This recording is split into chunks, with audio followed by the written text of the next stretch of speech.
blah, blah. Renars podcast. Give it up for Roger Snipes. What up? Roger Snipes is in the house. Oh, Hey. thank you. We just looked it up. It's been 7 years since last time we did the interview as well. That interview is still online. I know. I just saw it. Wow. We both look so fresh, man. And you're someone who's been in fitness for how many years now? You could say almost 30 years. Wow. And you started as a sprinter. Yeah. Started sprinting. Done that for a number of years. And yeah, one of my heroes was Linford Christie. He's like a 90s sprinter. Remember when we had that interview and you talked about how you met The Rock, Dwayne Johnson, in the gym, and he disturbed your set? I disturbed my set.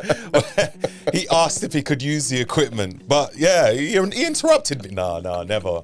So yeah, I did meet him twice, and the second time he remembered me, and he said, how did your competition go? Because I must have mentioned it to him last time. Right. I was like, you remember?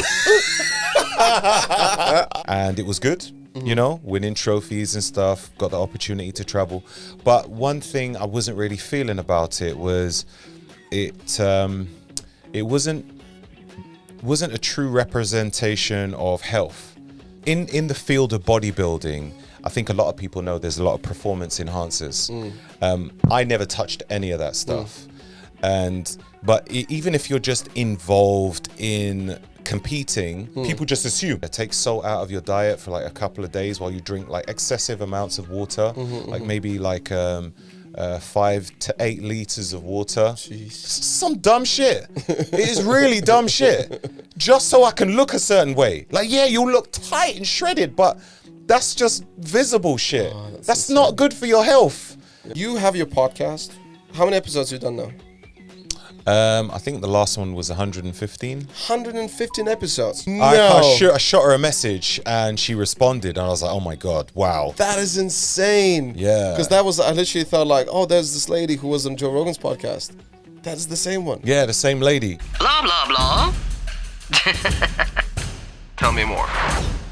When I'm training, I just go to the gym. When people say, oh, what's your goals? I just want to be fit. And I don't want to die early, and I don't want disease. Saunas as a whole, they do something called hormetic stress, which is like a good stress for the body. Anything which gives your body a little bit of stress kind of helps to build resilience. So basically what they said was you can find out from your DNA what type of training would be most suited for your genetics. With that, I found it really fascinating. I was like, what else is out there that I can learn about to improve my health? And that's when I started to I learned about red light therapy. Never my dad would tell me like, oh yeah, that releases a certain protein in your body. He'd be like, oh, it just feels fucking awesome. Or like, oh, prove that you're a real man. Jump with your naked ass in the snow. Hey.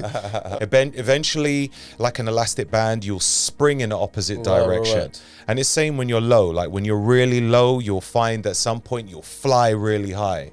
But it's all about trying to maintain a balanced equilibrium. Just keep it steady. When I tell people about my childhood, people are like, oh my God, I'm so sorry. I'm like, please don't be. I'm so grateful I went through that. Yeah. Just because a person who is representing a bigger cause is not representing correctly, I think it's important to not miss the purpose of the bigger cause. Like, wow, this looks like a superhero. He's real. This is real muscle.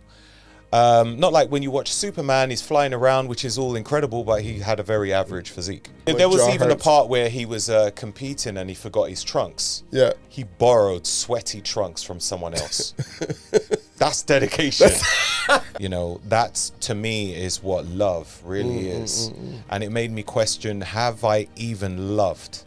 You know, when people say, oh, I'm in love. No, you ain't. That's what I'm thinking. No, you ain't. Because the moment that person fucks up, you're gonna discard that person. So that's not love. Just try and follow your own intuition. I think we, as human beings, we tend to get paralyzed with the idea of everything needs to be perfect, which is BS. You what? Yeah. Mum, we got to end this conversation. All right? I love you too. You have an amazing day. Speak to you soon. Blah, blah, blah. Renars Podcast.